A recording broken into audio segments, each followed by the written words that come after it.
Paris Olympic खेलों का countdown जारी हो गया है। इन खेलों की शुरुआत को लेकर दुनिया भर में खेल प्रेमी उत्साहित नजर आ रहे हैं। 44 साल पहले मॉस्को ओलंपिक में भाग लेने जयपुर के ओलंपियन गोपाल सैनी बताते हैं कि इस बार इन खेलों में भारत को बड़ी संख्या में पदक मिलने की उम्मीद है।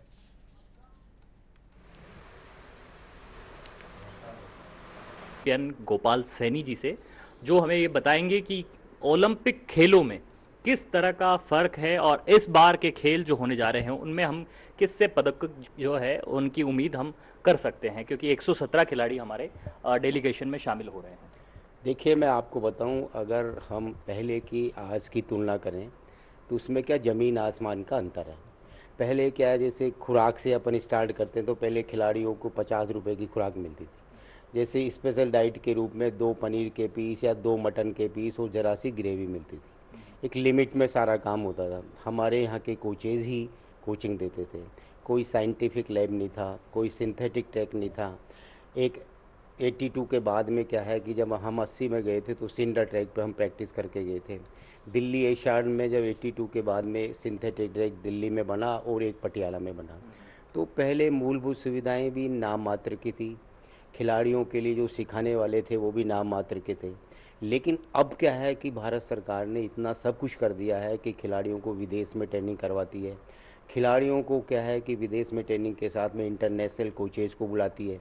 इंटरनेशनल कोचेज़ का खिलाड़ियों की बारीकियों को देखते हैं कि भाई इस खिलाड़ी में क्या कमी है, क्या अच्छाई है, तो उसकी कमी को दूर करने के लिए वो भारत सरकार को सजेशन देते हैं। जैसे अभी मैं एक उदाहरण दूँ आपको, नीरज चोपड़ा। क्या मोदी सरकार के आने के बाद 10 साल में आपको लगा कि खेलों की तस्वीर बदली है, खिलाड़ियों को अब प्रोत्साहन मिलने लगा है और अब नई प्रतिभाएं आगे आने लगी है, ऐसा आपको लगता है? देखिए, मैं बताऊं आपको, मैंने कहा ना, ज़मीन आसमान का अंतर है। आज पीएम इतना व्यस्त होते भी खिलाड़ियों से, एक एक खिलाड़ियों से बात करते हैं। किसी के हाथ में चोट आई है तो उससे बात करते हैं। किसी की कमर में दर्द आया, हॉकी में जैसे लड़कियां डिमोरलाइज हुई तो उनसे बात की। तो ये एक बहुत बड़ी बात है कि हमारे जो पीएम है खिलाड़ियों के लिए, खेलों के लिए बहुत समर्पित है। और मैं उनको यही कहना चाहता हूँ कि ओलंपिक में जाना ही बहुत बड़ी बात है, लेकिन अगर आप लोग वहाँ से मेडल जीत के लाते हैं तो ये हमारे लिए, देश के लिए और सभी के लिए बहुत गौरव की बात होगी। इसलिए आप अपना मनोबल ऊंचा रखें और अपने तिरंगे को दिमाग में रखें और अपने अपने इष्ट को ध्यान में रखकर आप लोगों को आगे बढ़ना है और अपने मतलब पदक में आप लोगों को पदक लेके आने हैं।